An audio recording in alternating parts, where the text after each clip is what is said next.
But now the paradigm has greatly shifted, considering the regulations, considering the amount of knowledge that everybody is having, been tech savvy enough. So people understand now what a breach is, what an attack is, and how to safeguard is. Not only that perspective, but the regulators now themselves have upped the ante. I mean, the regulations keep on coming. The regulation is now doing a better and better job of not only being compliant with, but also it's not like you just be it on the paper. It's like what you practice is what you preach. At the core, cybersecurity is as much about people as it is about technology. From your experiences and from your journey, what has worked best for you when it comes to fostering a security-first culture across organization? I think so, right, Simran, you rightly said that technology keeps on evolving. As technology evolves, new threats, new landscapes of avenues of attacks keeps on coming. So there is no better way just to do that, but to adopt yourself, to understand the potential threats, the risks that are associated with it. And based on that, you need to make your end users also, like you said, the weakest link is still the human beings at ourselves. So you need to strengthen that weakest link to make them understand that you no longer are a weakest link, but you are what you call as the torchbearer in this battlefield where we are fighting against the bad actors, the threat, the risk. You are a torchbearer who is helping the organization to be in a much more secure posture. So that mindset is very, very critically important. You have, with that mindset, you can evolve people around you, you can train them, you can make them aware the recent attacks that are happening, be it in terms of awareness programs, be it in terms of personal training, cybersecurity training, and all those things. So the whole ideology is not only to strengthen the end users, but also to have the framework wherein security is imbibed within the culture of the organization.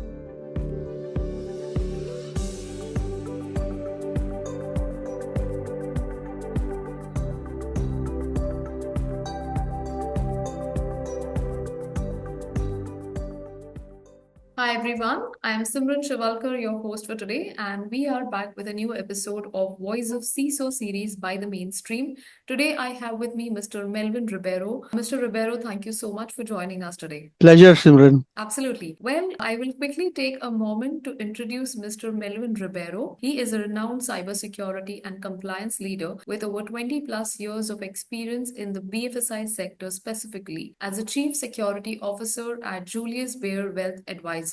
Melwyn has been instrumental in bridging technological controls with business strategy, delivering cyber resilience, regulatory excellence, and security first cultures. He is also recognized for the CISO Hall of Fame inductee and recipient of CSO 100 and InfoSec Mastro's Top 100 awards. Melwyn brings a sharp, forward-thinking perspective to today's episode with regards to the most pressing challenges in the cybersecurity landscape. So without any further ado, let's begin. Well, firstly, Melwyn, thank you so much for joining us. And I am keen to know what first kind of drew you to cybersecurity space and what's kept you deeply invested in this space for so long. I mean, almost 2 decades of experience now. Yeah, thank you, Simran, for your kind words. So I believe cybersecurity is something which I am very much passionate about, right from my inception into this field of information security. So I believe that, one thing which fascinated me and which fascinates me always is the security part of life. I mean, nothing is secure till you secure it. It's one of the motto of mine. So I believe that is one thing which has motivated me to do better in terms of security field. I mean, I'm always fascinated by the journey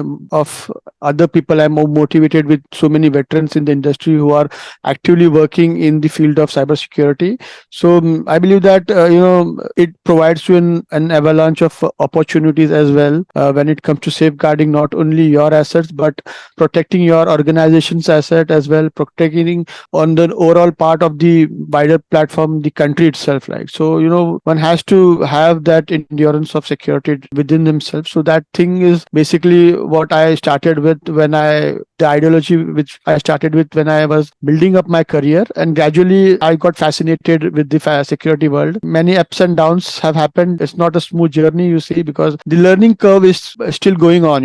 In security is a field that is never stagnant, that is never predictable. Certain things just keeps on evolving, trends keeps on evolving, risks keeps on evolving, attacks keeps on evolving. So I believe it's a wonderful opportunity for anybody, and I'm truly blessed and grateful that I have been a part of this journey journey where I can learn different things, where I can understand the new trends, risk, where I can protect myself against the best and the breed of hackers available. This, so I believe it's all in all a journey which has helped me not only to grow as a professional but also on the personal front also. I mean, so much learnings that I have had. Most of the learnings which I have during my professional career has also been a part of my personal career as well. So I mean, it's a thing that has been there, a journey that is keep on fascinating, and a journey which will still keep on going, considering I still believe that I am a student of this field, and I still believe that there are so many things that I need to learn and so many things which I need to improve when it comes to security. So it's a never ending journey, and the learning keeps on going. It's a continuous evaluation process, like. Well, absolutely. I think the Yeah. learning curve never stops for anybody, whether you're Yeah. in tech or otherwise. Especially in security, never stops. Absolutely, absolutely. Yeah. But thank you so much, Melvin, for giving us a glimpse into this wonderful transformative journey of yours. Well, I understand you've also started at Julius. You've also been the director of IT and security, and then moving on and taking the role of CISO currently. You've led the charge of aligning security with business goals. So, as a leader, how do you strike the balance between progress and protection? I think so. In nowadays, things are a bit easier. When I started my journey, like prior to like 5 to 10 years back, getting a security approval for any product or any process was very, very difficult one, because the top management never understood the pains of being a security guy, because security was not in was still in their infancies, like, and it was never much discussed in the boards and the other top management platforms.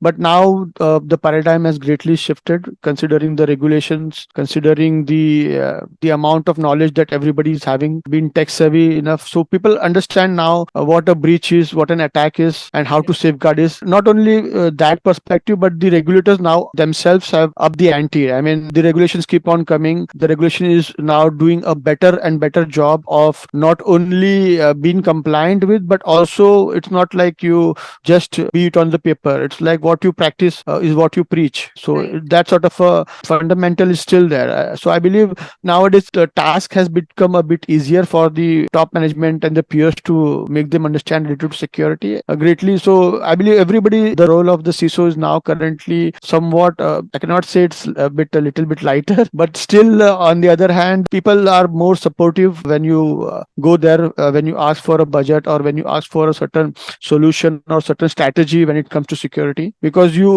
overall whatever explanation you give to them, it is considered in the wider frame of things, and people have that mindset when it comes to understanding that strategy. So I believe it is pretty much, the landscape is pretty much changing, when whereas back in the 10 to 20 years back, that mind shift, the paradigm was not there, but now it's slowly, steadily and smoothly shifting in terms of the CISO. So I believe that not only in my field but in other fields also, the pain of a CISO is still being understood, not only at the lower level but also at the higher level, and that makes things easier. Whatever policies, whatever procedures, and whatever strategy you adopt as a CISO definitely will be backed up by the top management and the peers. So things are looking better, and rather than looking a bit gloomy over here. Plus, compliance regulation itself is helping in a big way to carve out the important aspects of the CISO. Absolutely. Along Yeah. the lines, because you also focus, you've driven compliance with complex regulations like RBI, SEBI, and even GDPR. What has been your framework for staying ahead of the curve when we talk about evolving mandates? I think so, Simran. Mandates will keep on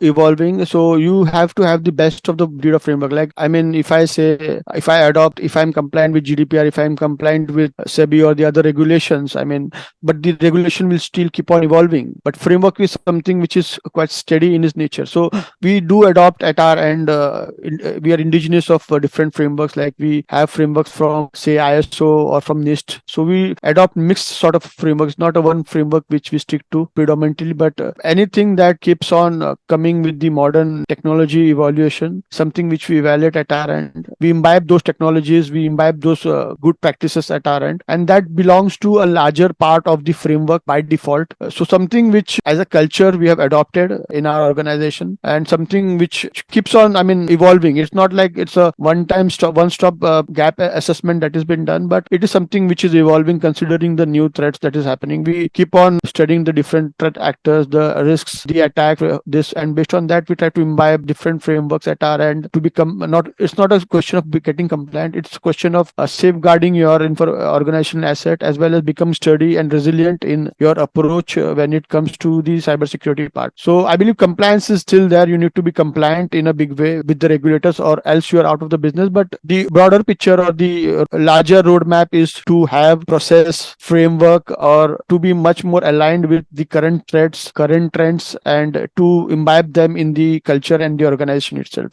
So which will definitely help us in the long run to get off the curve. So that is what the whole philosophy is. That is what the whole principle is. Great, great. And Melvin, I also am keen to understand there is a lot of buzz around cybersecurity and the evolving threat landscape. But at the core, cybersecurity is as much about people as it is about technology. Correct. From your, from your experiences and from your journey, what has worked best for you when it comes to fostering a security-first culture across organization? I think so, right, Simran, you rightly said that technology keeps on evolving. As technology evolves, new threats, new landscapes of avenues of attacks keeps on coming. So there is no better way just to do that, but to adopt yourself, to understand the potential threats, the risks that are associated with it. And based on that, you need to make your end users also, like you said, the weakest link is still the human beings at ourselves. So you need to strengthen that weakest link to make them understand that you no longer are a weakest link, but you are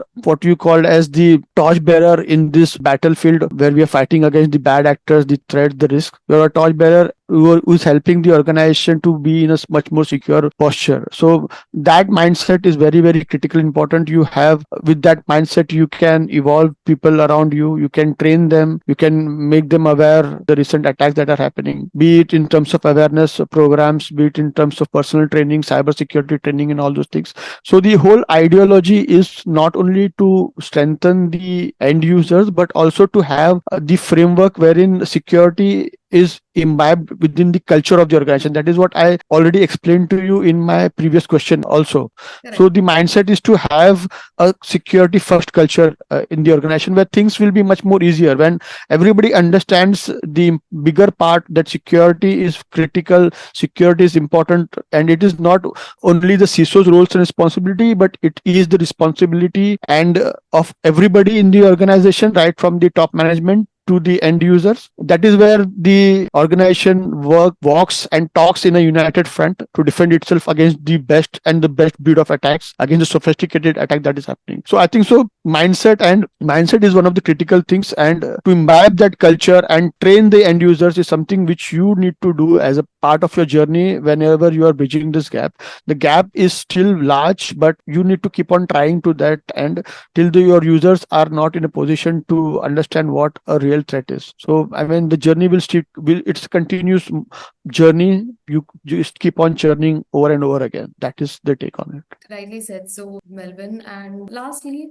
from your perspective, what emerging threats or opportunities do you think CISOs today must be most prepared for, at least when we talk about, the next 2 to 3 years? What does the roadmap look like? I think so, Simran, the technology roadmap looks pretty good and sturdy as well. So with the AI and ML coming in, most of them are directly or indirectly leveraging the power of AI ML, either through the services of SOCSIM or other product services which they are trying to take. So I think so AI ML is something which is still there to be there, but then other technologies like, detection of threat vectors, red teaming, blue teaming, CART, continuous assessment and red teaming exercise is something which is continuously evolving with better detection, protection and response mode. So these two technologies, I'm pretty much optimistic, also work for going in the future, say for a period of 2 to 3 months, considering landscape and the threat that are happening. I think so there is pretty much more things, more action packed lineup to be happen in these two areas, and people are working on it. The vendors itself, the OEMs itself are working on this to provide you with a holistic solution, not only to have a better detection rate, but also to have a better protection rate. Detection itself is not good enough. You detect it, then what is the next action you do it? Correct. So I think so detection and protection are the key assets or the key facets when it comes to the resilience of the business. So overall, whenever you design any strategy, whenever you design any security policies